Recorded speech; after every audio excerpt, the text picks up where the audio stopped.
Hey everybody, it's Lee Godbold with Junk Removal Authority, where we help junk removal business owners make more money and live a better life. If you're looking for junk removal digital marketing services, make sure you head on over to junkra.com and check out our services over there. We help a lot of companies throughout the country. We'd love to help out you. All right, so let's talk a little bit here about selling the job on site. So there are a few things you can do to close on the job the highest percentage of time as possible and also get full price and get a much higher average job sale. The number one thing is we have to show up on time. So you've got to do good work. It starts with showing up on time, and it starts with calling ahead of time when you're on the way.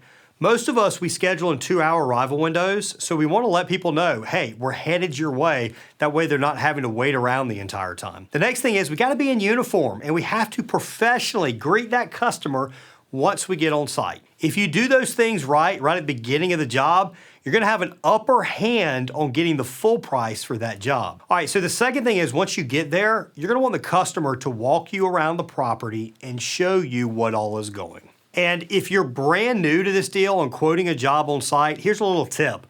One washer machine is about 1 cubic yard worth of space. So if you go around and you say, all right, this pile's 2 washer machines, this is 4, this is 3, then you can do some basic math there based on the cubic yardage of your truck. You're gonna be pretty close on your price. Over time, you're gonna get to the point where you can just look at something and be like, hey, that's a quarter load, that's a half load, that's 3/4, that's full, that's 3 full loads, whatever. So over time, you're going to just get better at quoting stuff on site. The fourth thing to do here is we have to quote the job with supreme confidence. So the way you do that is this. Hey, Ralph, look at everything you have. You've got a full truckload right here. Also, you've got 4 tires that are going. The full truckload rate is $600, and we charge $8 per tire, so that's an additional $32. Your total today is $632. All I need from you is a signature right here on the line on this iPad, and we're gonna get started. First thing you say, if they debate the price, is this.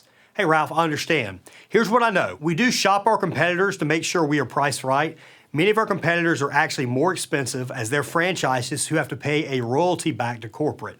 Likely, if you call them out there, they're gonna take up more of your time, and they're probably gonna give you a price that is the same maybe, or most likely actually higher than what I quoted you. In our case, we're right here, right now, and we're ready to do this stuff for you. That way you're done with it, you don't have to worry with it, you can kind of get on with your day.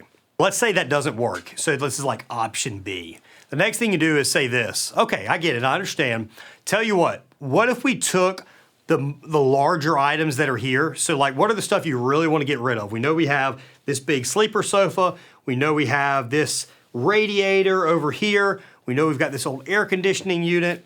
We know we've got this large armoire. But then we have all these other little boxes and just odds and ends. Or even this stuff over here. This is just bags. This can be placed in your container over a couple weeks, taken out to the road, and you won't have to worry with it. So what if we take this really big stuff and the bulky stuff, we get that out of the way, and the rest of the stuff you can just kind of handle pretty easily yourself. That right there actually works a lot. And the way you're gonna approach that is you tell them that and you say, hey, this bulky thing right here, we can take for X amount of money. So now we're along the lines of what you're wanting to spend. All right, so here's the trick. This is the fun part. After you do the job and you take just the bulky stuff, now we go back up to John or whatever the customer's name was, and we say, okay, John, we've got all of the main bulky stuff loaded. You see all this stuff is gone. There's still this other stuff that remains. For just X amount more, whatever that is, $100 or $200 more, we can actually take up everything else for you, and then you're completely done with it. And listen, confidence is the key with quoting this stuff on site. And confidence is critical when you walk back up to John and you try and get the full load rate and that extra stuff that he had left off. The thing to keep in mind, doing that strategy, starting out with the bulky, and then after you're done with the bulky, then asking about the rest of the stuff, is instead of at the beginning of the job when he was making a $600 decision that turned into $350 or $400 of the large stuff, now he's just making a $200 or $250 decision on taking everything else and being done of it. So we've kind of compartmentalized that in his mind. You're gonna be amazed, if executed properly, how well it actually works. Okay, so let's talk about a couple other tips on handling this on-site quoting stuff really, really well. One tip is take pictures if it's a multiple day job and you want to collect money at the end of each day. Especially if you're gonna have another crew come out, you wanna have those extra pictures to make sure you're taking the right stuff. And it's just going to help you out. And then at the end of every day, collect that money. That way you don't have to worry with doing 3 full days worth of work and all of a sudden not getting paid. All right, the second thing is try to discourage clients from actually sending pictures or texting you quotes because it boxes you in and it makes the appointment all about price. And I see companies out there all the time, they want customers to send pictures. No. Don't do that. You are setting yourself up to make the job all about price, no longer about convenience and about service. You want to be the premium provider of junk removal services in your area. If you make it all about price, you don't get that opportunity. So here's some great tips on selling the job on site. I think that's the only way of going about this. Get on site and sell. Don't try and eliminate everybody just because you're worried you might drive 30 minutes out to a house and somebody doesn't move forward with the job. Instead, arm yourself with the ability so once you get on site, you kill it and you get that sale for full price almost every single time.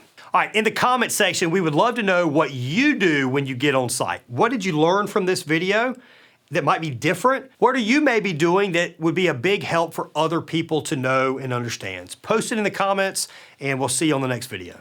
Again, I'm Lee Gobble, Junk Removal Authority, where we help junk removal business owners make more money and live a better life. If you like this video, please give us that thumbs up. It helps us out a lot, I kind of ask of you there. And also make sure you subscribe to our channel as we have a lot more great content that'll be coming your way here soon. You can also head on over to junkrA.com and check us out over there. Again, I'm Lee Gobble with Junk Removal Authority, where we help junk removal business owners make more money and live a better life. We'll see you back here real soon.